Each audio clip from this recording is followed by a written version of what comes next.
Hello à tous, j'espère que vous allez bien. Donc dans cette petite vidéo, je voudrais aborder avec vous deux points essentiels pour préparer et réussir votre soutenance orale, à savoir l'anticipation et la préparation. Donc on va revenir sur 4 points qui me semblent essentiels pour vous mettre dans de bonnes conditions pour cet exercice qui ne doit pas être négligé. Donc selon moi, la première clé, c'est le fait de se remettre rapidement au travail. Le jour où vous rendez votre écrit, c'est un peu la libération. Ouf, ça c'est fait. Vous y avez passé tellement de temps au cours des dernières heures et ça a été tellement intense que vous ne voulez plus entendre parler du mémoire. Mais attention, tout n'est pas terminé. Il reste encore une dernière épreuve, la soutenance orale. En général, le jour où vous rendez votre mémoire, vous connaissez votre date de passage pour l'oral. Alors vous pouvez vous laisser quelques jours de répit, mais remettez-vous au travail rapidement. Encore plus parce qu'à ce moment-là, vous avez déjà les différents éléments de votre mémoire en tête. Donc c'est bien de retravailler directement dessus. Vous avez dû constater dans le guide de votre école ou de votre université que le coefficient pour l'oral était conséquent. Donc il est important de ne pas sous-estimer cette ultime étape et au contraire de bien la préparer. Vous pourrez gagner des points supplémentaires par rapport à votre écrit et c'est même un moyen de vous rattraper si jamais vous n'êtes pas satisfait par la qualité du mémoire que vous avez rendu. Selon moi, la seconde clé, c'est le fait de créer rapidement son PowerPoint de soutenance, en tenant compte justement des exigences de votre école ou de votre université. Et là, j'insiste sur le temps qu'on vous laisse pour votre présentation orale. Si on vous fixe un temps de parole précis, ce n'est pas pour rien, et il y a des points dans la notation qui sont attribués à ce critère. Gardez aussi à l'esprit qu'en général, les membres du jury vont enchaîner les soutenances tout au long de la journée, et donc ils vont être fatigués par cet enchaînement des étudiants. Mettez-les dans de bonnes conditions en respectant les directives imposées. Grosso modo, on considère que vous allez passer 1 minute sur chaque diapo. Donc si votre oral doit durer 10 minutes, n'arrivez pas avec 20 diapos, ça ne passera pas. La troisième clé, selon moi, c'est le fait d'écrire la trame de son oral.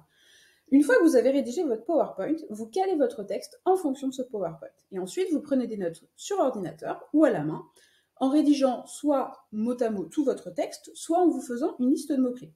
Ce que je vous conseille, c'est qu'une fois que vous avez calé tout ce que vous souhaitez dire lors de votre oral, vous imprimez ou rédigez vos notes.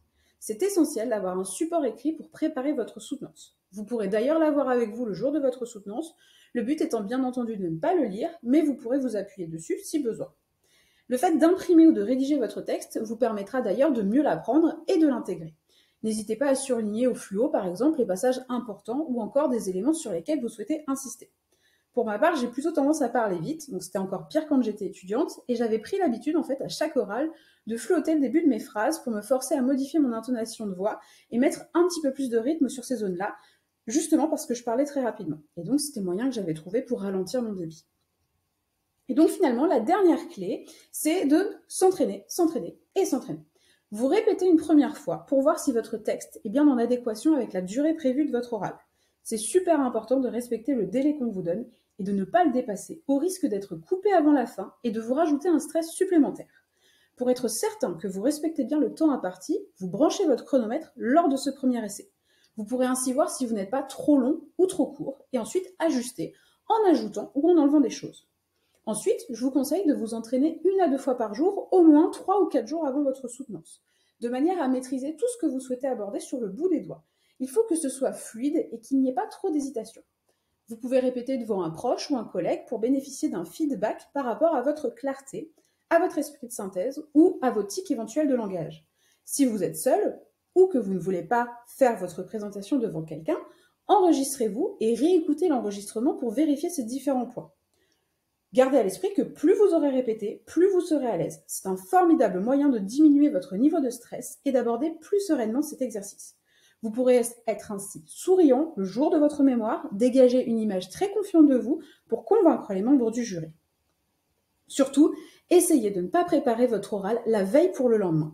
Les membres du jury s'en rendront compte et c'est dommage de vous ajouter un stress supplémentaire alors qu'avec un peu d'anticipation, tout peut très bien se passer.